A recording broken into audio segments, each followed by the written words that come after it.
I'm Red Beard the Hippy here with Justin from Aster, based out of Kansas City. So we're gonna go ahead and do this interview. Let's see, what's the best way you would describe your guys' musical sound?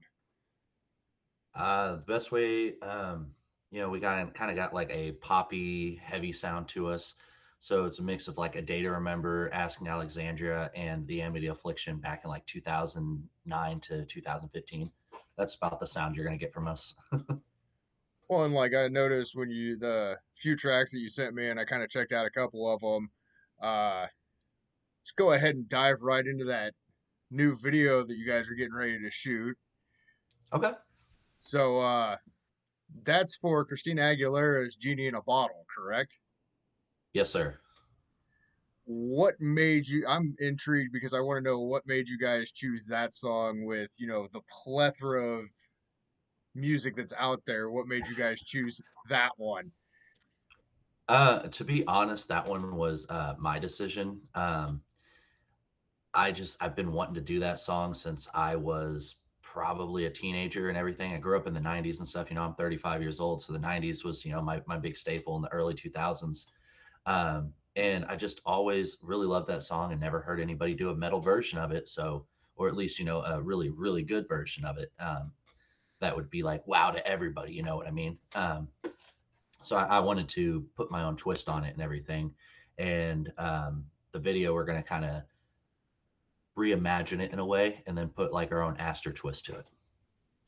Fair enough. Yeah, because when I heard that song and the way that you did it with like the screams and the growls and them mixed in there, uh, I was very impressed because cover songs, a lot of the times people find, songs that are in their genre and then they'll cover Right. something that's already been done. So finding somebody who's covering a song that is not remotely in the genre Right. is cool to see, and just finding out why that was the song. Plus, we've all seen the video, and back then that was Oh yeah, for sure.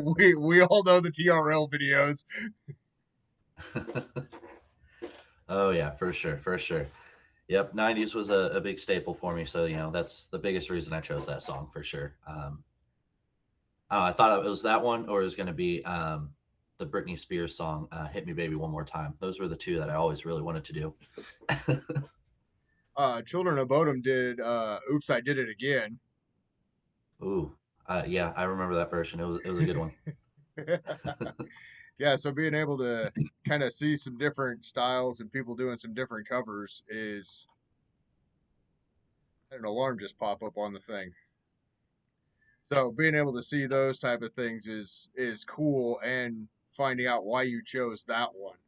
Uh yeah, I had to get that. That'd been one of the questions all day while I was at work. I'm like, okay, I wanna know about this one. So how long have you guys been a band? We'll now get into some band questions and Okay, so that's complicated question. So Aster, I did have a different lineup before. Me and the drummer are the only original lineup left from the last band. Me and the guitar player kind of got into it. We weren't seeing eye to eye and everything. So, uh, but we started the band in 2019, post COVID.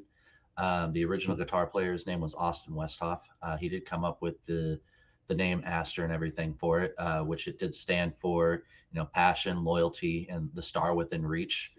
So that's why we really liked that name when we stuck with the name Aster. But during 2020, when everything shut down, we were just basically a studio band, and that's kind of how we were going to do it.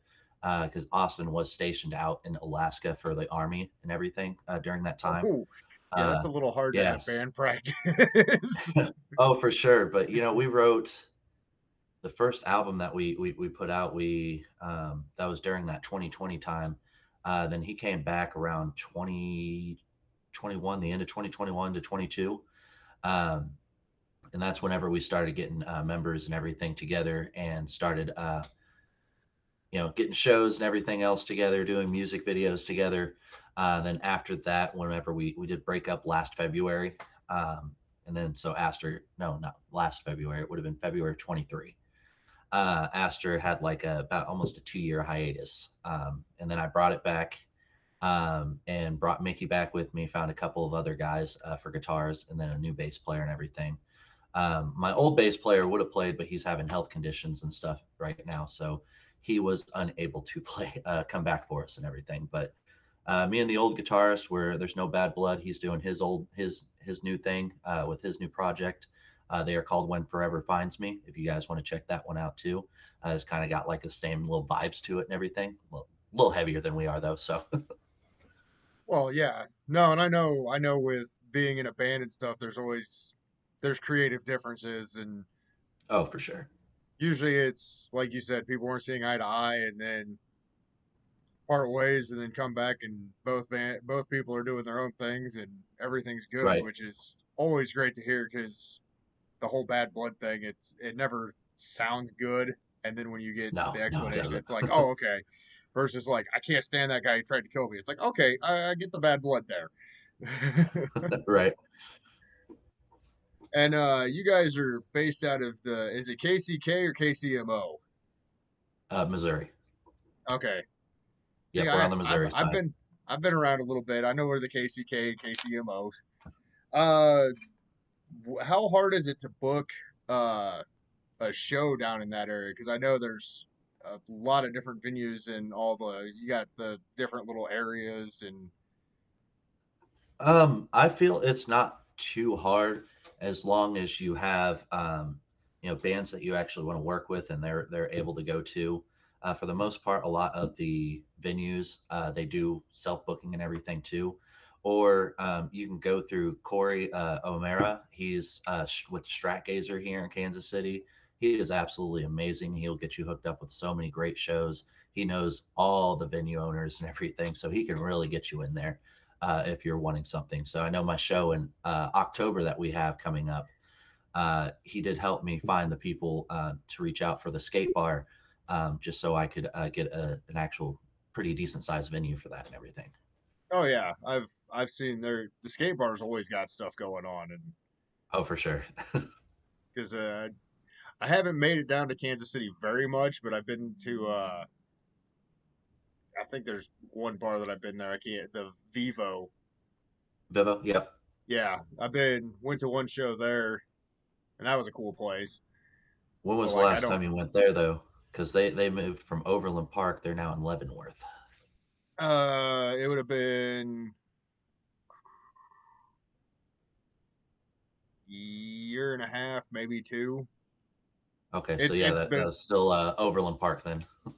it's been a little bit Okay. because I Yeah, mean that was a cool spot for sure. But yeah, he had to move because I guess they jacked up the rent or something on him. Like it was going to be like $1,000 more a no. month. Yeah. So he ended up having to go to Leavenworth, but the new place they have now is pretty rad. Well, and that's kind of at least the venue. Just because it moved locations, the venue name is still there. So Yep. that And brings Daniel's a real cool dude.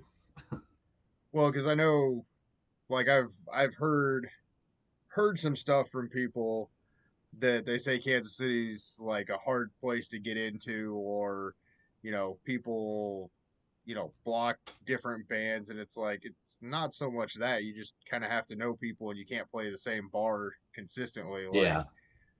if you play Yeah. over in one part of Kansas City one weekend and the next part the other weekend, it's not going to matter because you're going to have a whole different group of people there, Oh yeah, or for at least sure. I would think there would be.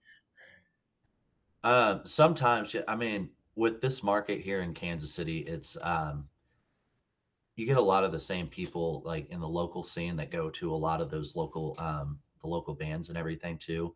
So you'll see, about 20, 30 people of the same ones every time at the Voodoo Lounge. They'll go to the Rhino, they'll go to Vivo, skate bar, stuff like that.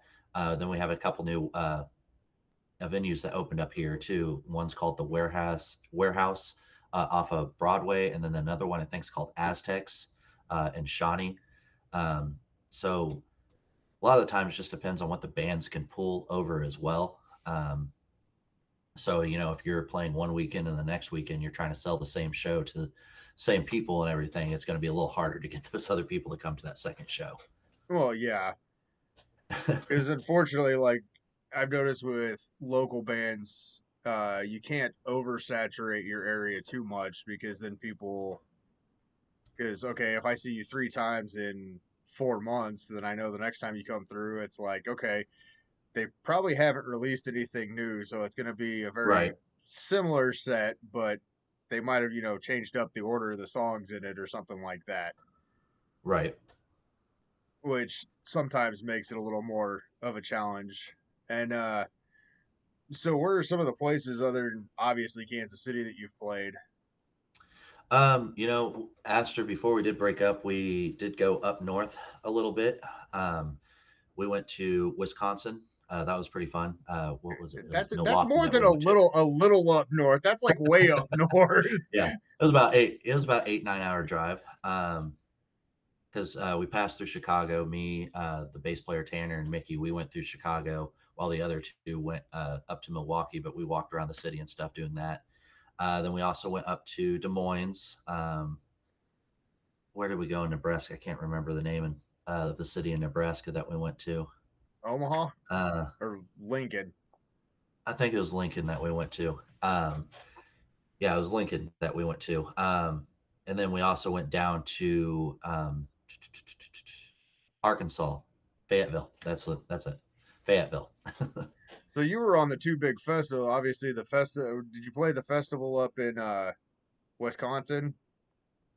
No, we did not. We just Oh, we found this bar that was in Wisconsin that was booking live bands, and Austin at the time he got a hold of him, and the guy was just all gung ho about coming having us come out there. So we did that, and it was a pretty fun. It was a pretty fun gig. It was definitely an experience for sure. oh And yeah. then we also, when we went to Iowa, we went with Hang Your Hate and Redeemer. Their Hang Your Hate's based out of Columbia, and then Redeemer's based out here in Kansas City as well.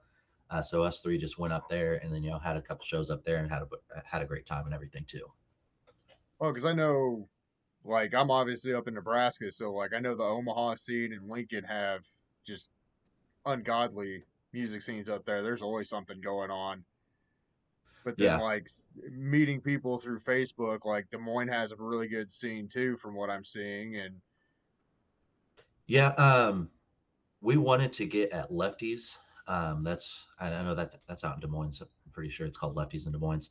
I've heard great things about that venue. We just haven't gotten on that one yet. The one we got to was, what was it called, Hogs and Bogs or something like that.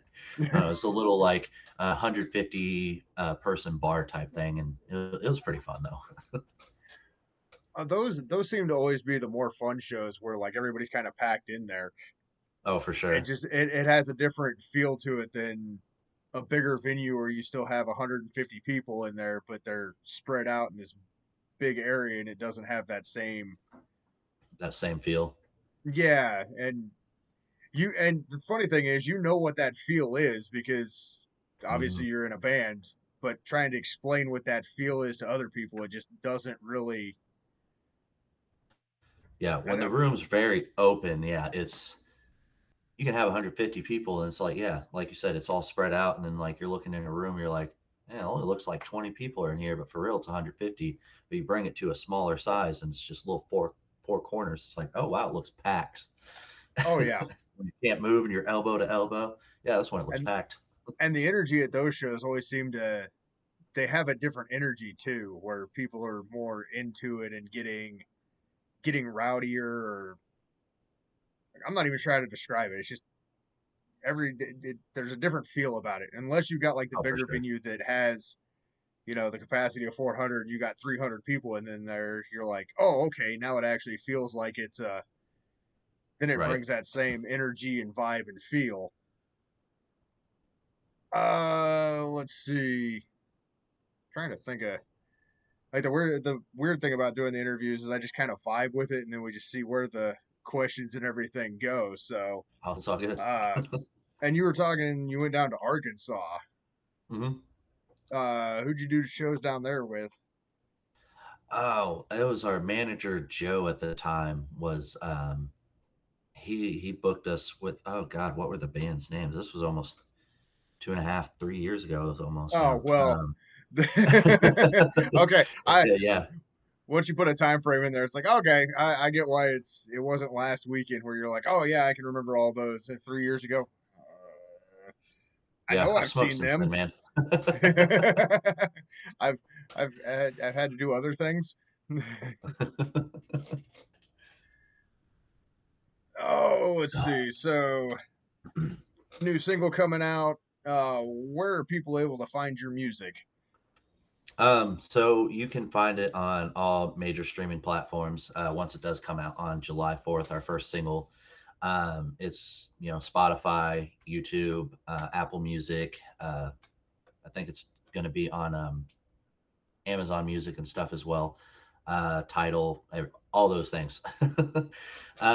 You can also find us on our YouTube page too. If you go to the Aster Band Official, all one word. Um, we do have two singles on there. One's called Iatma, the Retro Princess, and the other one is called I'll Find My Way. Those were the two music videos before the lineup change and everything. Um, and then Lonely Hearts, like I said, will be releasing on July 4th. So, perfect time, blow off some fireworks, listen to some metal.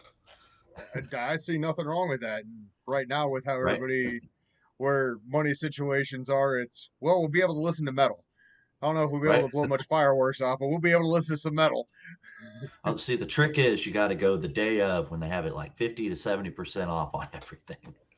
Yeah, but There's slim yeah, pickings though too. yeah, it's one of those. I can save some money, but I ain't gonna be able to do shit. Or it's the $400 box of fireworks that you're like, crap, this is still gonna be expensive. Yep. uh, let's see. Uh, ooh, has there been any major bands that you've been able to open for? Oh, as Aster, no. Well, no, I take that back. We did open up for Oceana. That was pretty cool. Oh, Adam was real cool to talk to. Gave us a lot of advice and everything. We also got to open for Sleep Signals. We were direct support for Sleep Signals at Vivo whenever they were here in Overland Park. So that was pretty cool as well. oh, okay. And Yeah, I've seen Sleep Signals. Those guys were good. oh, they put on a great show. The guy's he's Oh got a yeah. great voice. And then we opened up for Victims as well. Man, Victims is heavy too. They were awesome.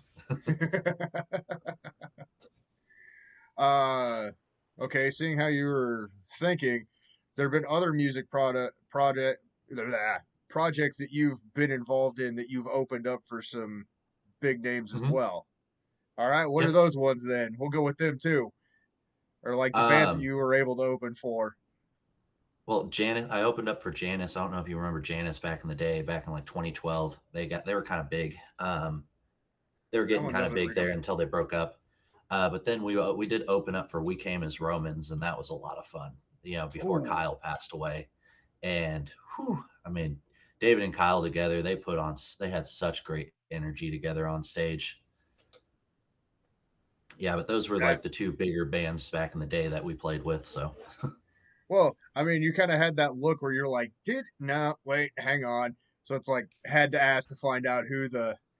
And like I noticed you're also saying like when you got to hang out with these bands, like they've been super cool, which is always great to hear because sometimes rock stars and some of the bigger name bands get a reputation for right. acting a certain way. But like even with the amount of bands that I've covered some major bands or some bigger name bands, and they've always been super cool.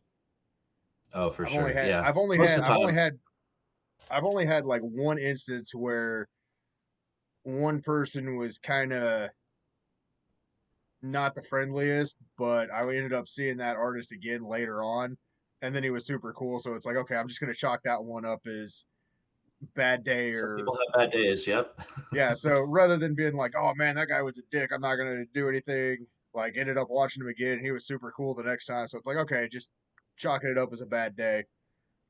Yep. Everybody has a bad Uh day every once in a while. oh yeah. So I've learned not to. not to always, because you don't always know what's going on behind the scenes. So Exactly. speaking of behind the scenes, obviously with doing the band thing, it's not like it used to be, or like how we grew up thinking a band was. How much time do you guys spend on? Like, does each person have their own uh, band social media account that they predominantly deal with to promote, or does one person kind of deal with all of it, or how That's do all you me. guys? Oh, okay. It's all me. I basically between me and Ken, him and I basically manage most of the stuff. The other members, they come up with the ideas for like helping out with the music video ideas, or they'll also help with obviously the music ideas too. Because Well, you know I I can't would write hope by so. myself.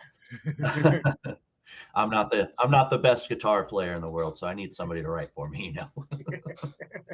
But you know they for the socials, that's mainly just been me. They're a part of it. They can share. They just haven't. I don't know why, but I mean, it's some people are better suited at it than others. But oh for if like sure. if they're bringing ideas in other areas, then it also helps out kind of balance that whole creative thing where like they're like, okay, we've got ideas for music videos, and here's our ideas for the next song, or and then you're doing all the social media stuff.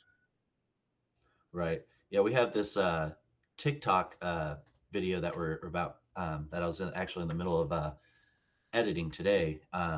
It's for a promotion for the Lonely Heart song that we have coming out, and the idea that they had with it, you know, obviously with the whole let's get a producer type thing, or have somebody play a producer and be like, oh, let's do this version and then play this version of it, and he'd be like, oh, all going mad and everything. I was like, okay, what if I use my son as the producer, though, as like a hipster producer? And so that's what we have and everything. And I got to show my producer because I had my son dress up like him. So I'm going to put on there like, you know, like hipster LA producer or something like that. It'll be a funny video. Well, that's the thing too. Like just trying to come up with obviously promotional content is Mhm. so much fun. Oh yeah, and then putting it all together and just once you actually finally get to sit down and actually put the clips together and then you start editing and it all comes together, you're like, oh wow, I can't believe I did this. Yeah, it took me 6 hours, but hey, this is cool. I did that. I did that. No, yeah, that's always kind of the amazing thing to see, or like when you'll have that one video that you didn't think was going to do very good suddenly just kind of get a whole bunch of views, and you're like, huh, that's that's interesting. Because like I'll go out on break during work and shoot little goofy shorts or reels and post them on Facebook and all the Right. social medias because I've seen where it's like you can never have too much content because you never know which one's going to be that hit one, and what you Yep. think is going to be a hit ends up being a dud, and the one that you thought was going to be a dud ends up you know Yep. thousands upon thousands, or if you're lucky, millions of views. Mm-hmm. Which I don't know how to get there yet. I'm still working on that one. Me too. But yeah, it's more it with us being in the we're in that kind of like bridge generation. Like you said, you're 35, I'm 41. So we're in that generation that we kind of have to stay with the curve or try to stay ahead of the curve to be able to still be Hmm. successful on all, because what you do at a live show, like, okay, you have 100 people there. For some reason, that's the number that we keep going with, or 150. Like, those people will think it's great, but then you get like all the little TikTok reels and Snapchat reels and the people that are tagging it, and you get all these different things, which Yep. unfortunately people decide that they should stand right next to the speaker, and that's going to give you the best audio quality. Oh yeah, it's yeah. Middle of the room, guys. Middle of the room. Middle of the room in the back. That's always where I'm Or the standing back. with it because I'll zoom in on stuff and make sure I got the full band in it. because that's where your best audio quality is going to be. Yeah, right by the sound guy. Unless the sound guy's deaf, and then you're in Well, trouble. But yeah. I haven't ran Well, into a sound guy that's deaf yet. uh, I mean that'd make for a rough job if you're deaf and you're a sound guy. I might actually go to that venue if they had a deaf sound guy, just to be like, all right, I want to see what these bands sound like because I've seen them before. I just want to know what they sound like with a deaf guy Right. running sound. Nothing against deaf people. I know they got hearing aids, but yeah, that would uh, so like the social media stuff, and then you obviously have Facebook and TikTok, Instagram. Yep. X. Uh, you got the Blue Sky. Did you jump on that one when everybody did? Blue Sky. No, I have not. I've not even heard I of that I one. think it I See, I'm think it's old. well I saw on Facebook Blue Sky. Everybody was jumping on it and we're getting right on it, and I signed up for an account and then haven't posted shit on it. I don't post. I haven't posted on X or Twitter or whatever we're gonna call it because half the time you'll post something and nothing, and it's like, huh? Right. It's social media is so weird to try to understand what's gonna hit and what doesn't. Yeah, for sure. Facebook is definitely the most user friendly when it comes to all that. I feel, or that's maybe because that's the one I've used the most over time. Because I mean, hell, we grew up with Zanga back in the day. Oh yeah, when we had the MySpace, and MySpace was a nightmare to try to navigate because you'd have that bulletin board that somebody'd post something, and then you'd have to go through to see what people were posting, and Hmm. at least the news feed is somewhat better until you see something from 8 days ago that you're like, oh, that was a cool event. When's that going on? Oh, that was 8 days ago. Oh, I missed it. Dang. Or it'll show a flyer from something from 2 years ago, and it's like, man, that show sounds awful familiar. That's because you were there. Oh, oops. Somebody just commented on it. Yeah. Why are you commenting from a post from 9 years ago? No, you're weird. Why is it posting up now? Yeah. So let's see. Any big plans for obviously the CD release and all the build up to that, with and the new single, or yeah, the new single, the single or CD? I mean, it is a single for right now, but it will be part of an EP coming. Hope we're trying to get it all done by December, but right now it's really looking like it's going to be closer to like January, February when it's going to be all done, and hopefully we can get that released by March of next year. But should have like 6 or 7 songs on that EP. Oh, okay. So obviously you still got some writing to do for it, Most or all of the the songs. writing is done, and the songs are done. Now we just need to get them mixed and mastered, and have a producer look at them as well. To I do like that extra person to kind of be in there to make the song the best that it can be. So we're gonna have a producer look at a couple of the other songs that we do have ready to go. Um, and it kind of one of the songs is called Challenge. Um, it's going to be it ties along with the lonely heart scheme of that depression and everything of being inside of your head and everything. And I don't know, it's more of a ballad type of song. So I'm singing a So lot more of that one. so this one's more of kind of a concept record per se versus or uh a theme record. yes and no. Like I'm like our original songs. Yes, I'm trying to keep in that like same concept and everything too, like you were saying. But then again, like we do have a couple of original covers that we're going to be doing. Obviously, the Genie in a Bottle one, and then we have another one that we're going to be doing just for our October show. And then we're probably going to add it to that. But we're going to do a metal cover of "What's This" for "The Nightmare Before Christmas." So that's in the works right now, and we're also just this is just for live shows though. So it makes you want to come out to a live show. but we're going to be doing The Kill by 30 Seconds to Mars. But we dropped the tuning to B, and we added a breakdown to it. So it's interesting. That's the cool.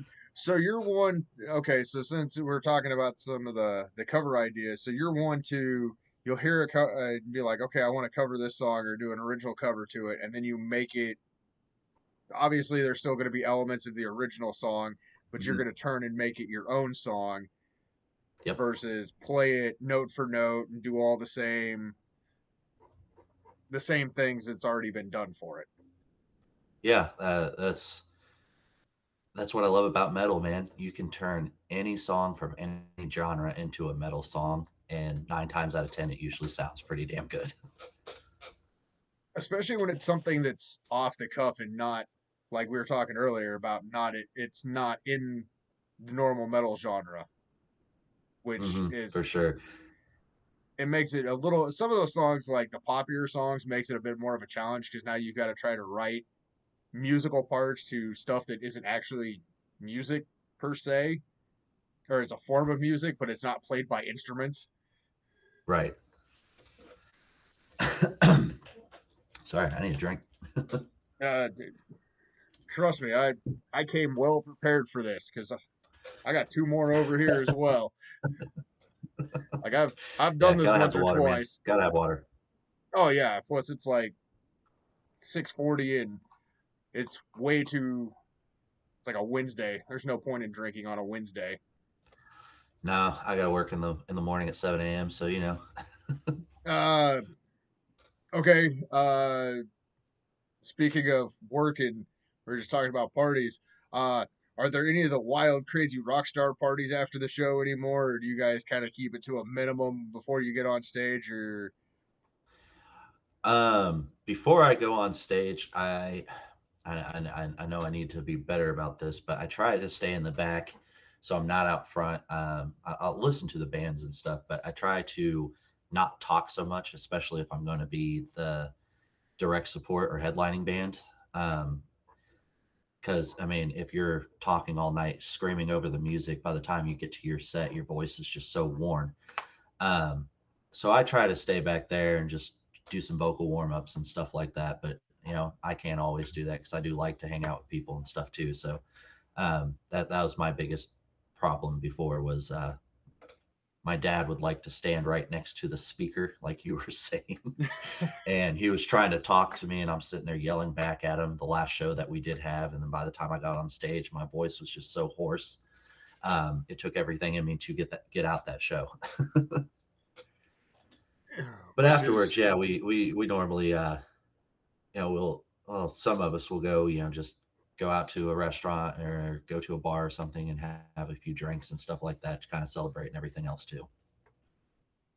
so there's not the drinking 3 cases of beer by yourself, destroying Oh no, hotel no, rooms.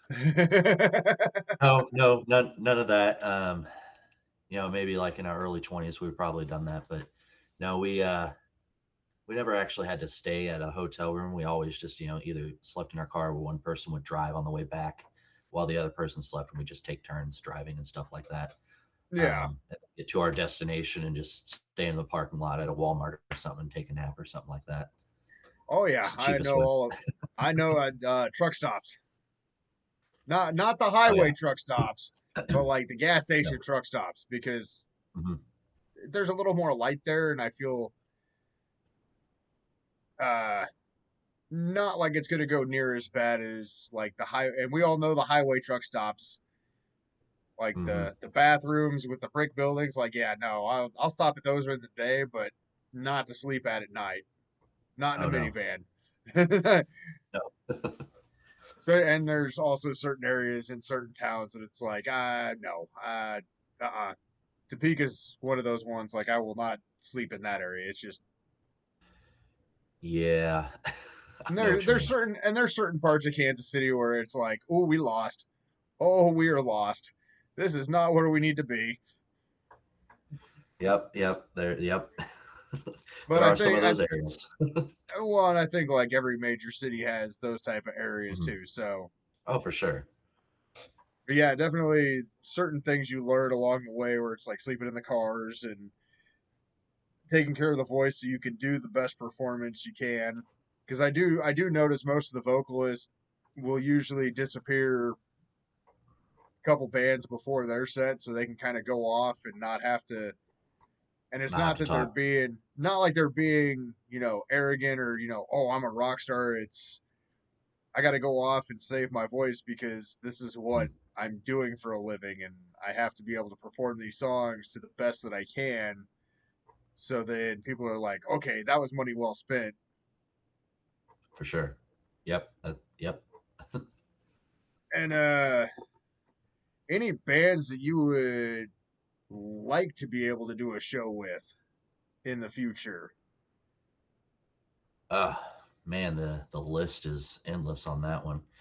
I would love to play with Sleep Signals again and Victims again. That was a lot of fun. Um, I uh, think Sleep Signals broke up, but their vocalist oh has a man. new, but their vocalist is in a new band. Okay, I can't believe they broke up. Definitely after they got into that wreck and got everything back together and stuff. Yeah, no, there was Man. there was from what I was seeing like some internal conflicts, but they Mm, never made it. It was I think they finished their tour cycle and then they went home and then it just was internal conflicts and they're like, okay, everybody kind of amicably parted ways and he went and formed gotcha. a new one. So it wasn't like, anything bad. It was I would rather see a band do that and be like, yeah, we aren't seeing eye to eye. We're gonna call it off, and then maybe later getting back together. Right. But Right. I'd really like to play with Until I Wake because they're a new up and coming band and stuff too, and they're absolutely amazing. Their song "Self Medicated" is so good. I would love to see that live and love to play with them live and stuff too. Obviously, I'd love to play with We Came as Romans again as well too. That'd be a lot of fun. Um, I'd like to play with I Prevail, Day to Remember, Falling in Reverse, Asking Alexandria, The Amity the Affliction, the all the those bands. idols for you are the ones that creatively got you into the style that you're into. Which Yeah, there's they're nothing the wrong with main that. ones, yes. And if the band that really got me into this genre, and they're no longer around, but you can still find their stuff on Spotify. They're called Contest of Arms, and their vocalist AJ, he just had such a unique style and everything. And it was a lot along those lines of like the early metalcore scene whenever everybody was starting to add the screams to the pop punk and everything. So they were, one of those bands. And right before A Day to Remember started recording their Homesick album, Contest of Arms was actually the band that was supposed to be booked with Andrew Wade to do their album first, but then A Day to Remember came in and was like, oh, sorry. Oh man. But the album is absolutely amazing. Definitely go check it out. It's like I said, Contest of Arms. It's on Spotify, and they got some really good songs on there. They got I think like 11 or 12 songs on there. Definitely check them out. Oh, right on.